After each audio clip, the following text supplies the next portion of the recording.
I'm going to show you how to properly change your oil or how to get out of a slippery situation. I'll also talk to you a little bit about why it's important to change the oil in your car.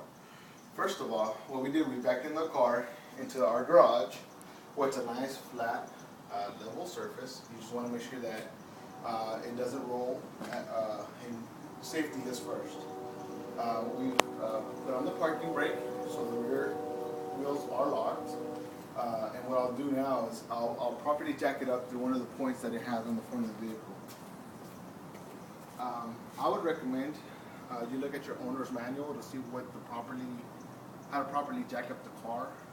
There are different points in the car where you can jack up the car, and sometimes you realize the point where you jacked it up is not necessarily the spot where your oil plug is, so you might have to move that around a little bit. I've been changing oil in this car for the past 2-3 years, so I'm pretty familiar where everything is at, and I'll go ahead and walk through that with you. There are some similarities between this car and just about every other car. There are some pretty standard things about every car, and I'll walk through those as well, just to kind of give you a heads up. Before I jack it up, I do want to show you, I would recommend at least once a week. I have like a Sunday tradition. Every Sunday, before I get up to go to mass or do anything, I try to check the oil in the car before you start it. The best time to check your engine oil is while it's cold and you haven't started it and it hasn't flowed through the engine. So the best time would be now to check it. On most cars, it is a yellow dipstick, or how you would check the oil. The yellow dipstick is for the engine oil. The red one, like you see here, or you might not be able to see, is for your transmission fluid, so don't get it mixed up. Transmission fluid is red in color, and this is more of an amber or brown color. But as you can see, it is labeled. There's one that says H for high and L for low if it's high or low. I think it's on this other side. There you go. So it's H for high, L for low, and you want to be on the high side. I would check it, like I said, every week, just to make sure that your car is not burning any oil. Make sure that you have sufficient oil in the car. Your oil is pretty much the lubricant for the engine. Your engine has a lot of moving parts inside of it. Whether it's your valves, your pistons, even the heart of the engine, which is the oil pump. It needs oil to properly be lubricated to move the oil throughout it. So having the right amount of oil can make a big difference.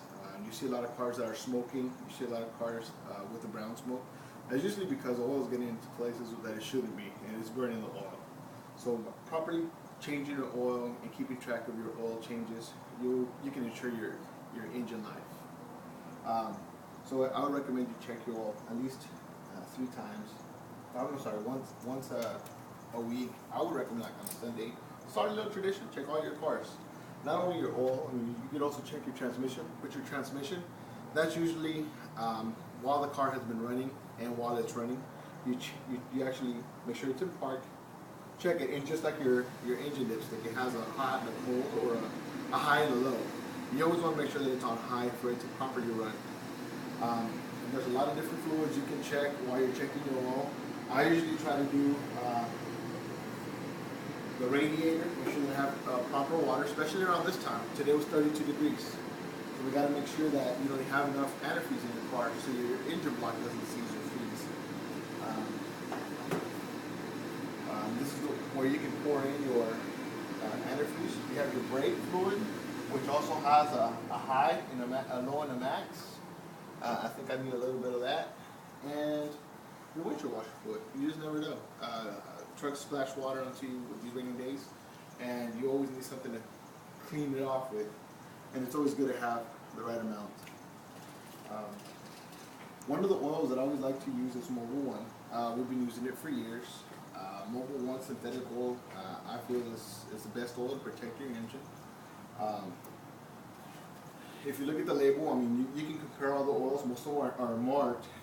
This one's designed to extend your engine life, provide advanced wear protection, combat sludge and clean your engine. It protects your car in high temperatures, protect during low temperature startups as well. and I'll talk a bit more about that. Control oil consumption and loss, and provide better fuel economy. So using the right type of oil will also help you with fuel economy. Every oil has a different weight to it. Does anybody know what that means? No? Okay. Well, the weight is the thickness of the oil. It ranges between, I would say, 0 and 40 up to 70. The thicker the oil, the harder it's going to have to work to pump the oil through your engine. So you want to make sure that when it's cold, it's not too thick of an oil, so it doesn't have a hard time running through your engine. I went with a 530. That's what's recommended for this car. The temperature here in Texas is not, it varies. So like today it's 32 degrees, tomorrow might be 60 degrees. So it's okay to use this weight. But I would check your car manual just to make sure that it's the required weight for your car. On to the oil change. I have already kind of started working on it because I knew that it would take a little while for it to drain. This is where you pour in the oil after we properly secure the oil drain plug back on the car. But I'm going to go ahead and lift it now. And I have to check, get underneath the car a little bit and check to make sure it's in a secure place. And the secure place on this car is right in the middle. Make sure this is tight and raise it up. And again, the car's e-brakes are on. Make sure that it doesn't roll back. Since it is a front-wheel drive car, the front wheels are locked because it's a park, but not the rear. The rear are actually free to roll. So we're going to get it up to a proper height so that we can put it underneath. See if we put it underneath. I think that's about right. Make sure this is it. Okay.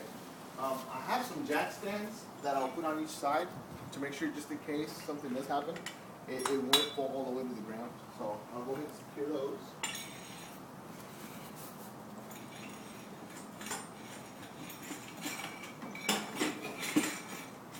Might actually have to lift it up a little more.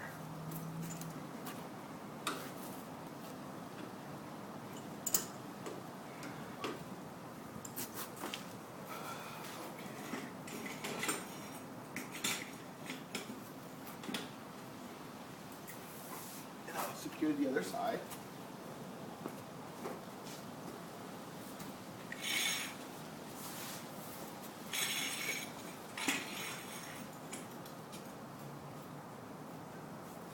Okay.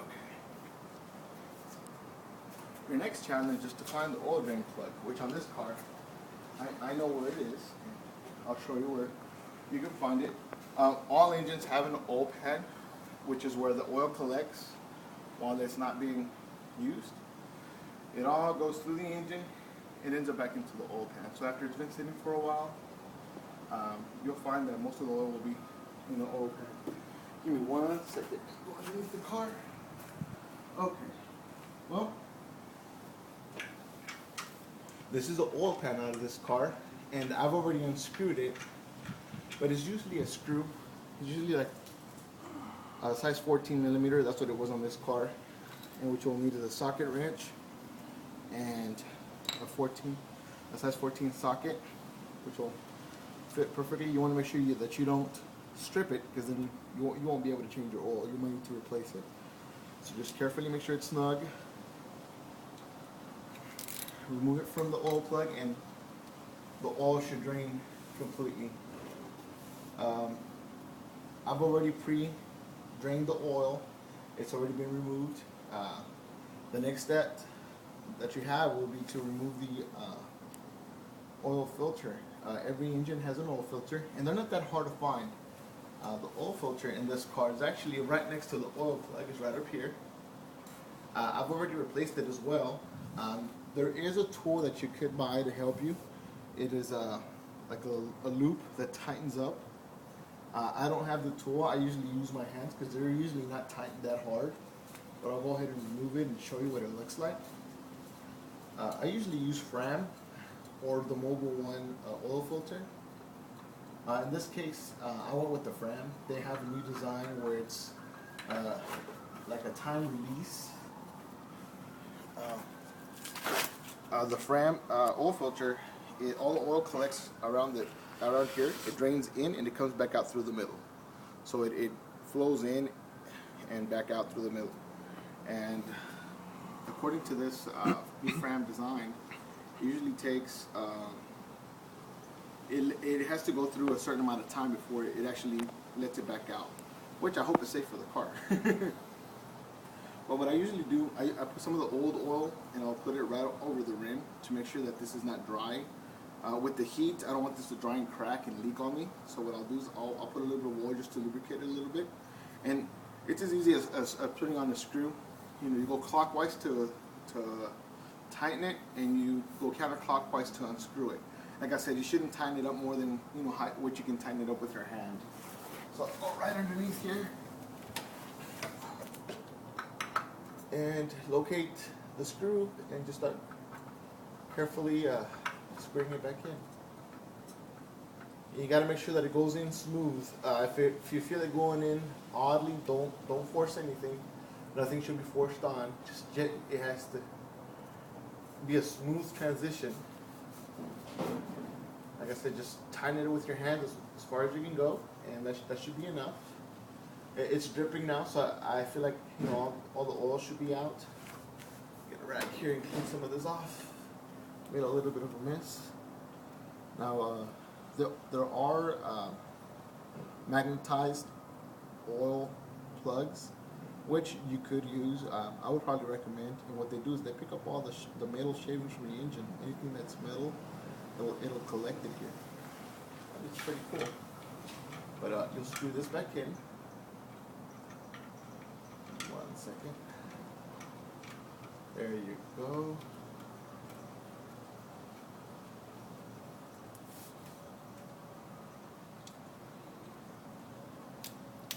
Make sure that it's in the lock position. And voila, you just tighten it up a little bit. There you go. Don't want to over tighten it. Now that it's all tightened up, we have to pour in the oil. I usually like to use a funnel to make sure that I don't make a bigger mess than what I already need. Just unscrew this cap. Put your funnel in. Most cars use about 5 quarts of oil, and that's why I like buying these big bottles of 5 quarts. Because what I'll do is I'll pour the new oil in, and the old oil I'll pour back in this bottle, and I'll take it back to get recycled. And you can take it to your local AutoZone or auto parts store, whichever is more convenient. Let's pour this back in to your car. Oh. And I usually got their little safety protection.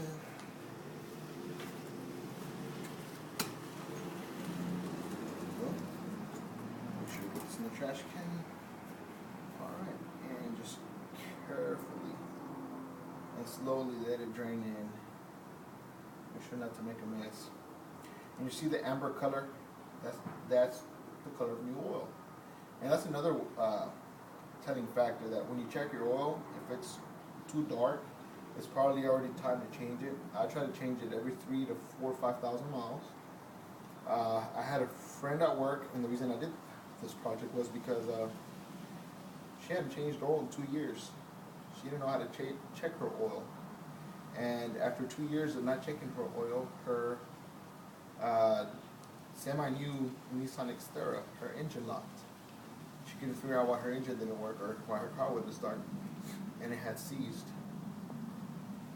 And it's one of the other reasons why it's so important to change the oil, or make sure you have enough oil in your car, because your engine will seize, and the cost to repair your engine or to replace the engine is a lot higher than if it is just to change your oil.